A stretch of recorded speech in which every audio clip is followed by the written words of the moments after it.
ibyo bavuga urabizi ikibazo cyabaye kwanza warayoboye lab ni habaye iki kugira ngo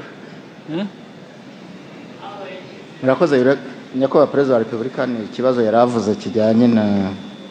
na zote habaye iki ikibazo ndakizi dufite ibyuma bibiri habaye iki bigero gutinda muri birebe habaye iki ikibazo ni iki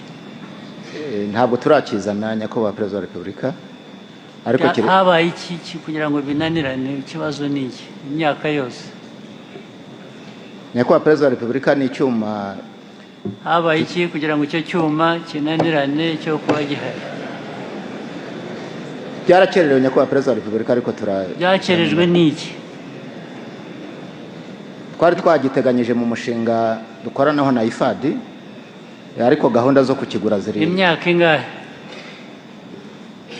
hashize umwaka umwe urenga n'igice nyakubahwa perezida wa repubulika gusa kuri uwo mushinga mutekereje hashize umwaka umwe gusa mbere hose imyaka yindi yose ntabwo mwiza mubitekereza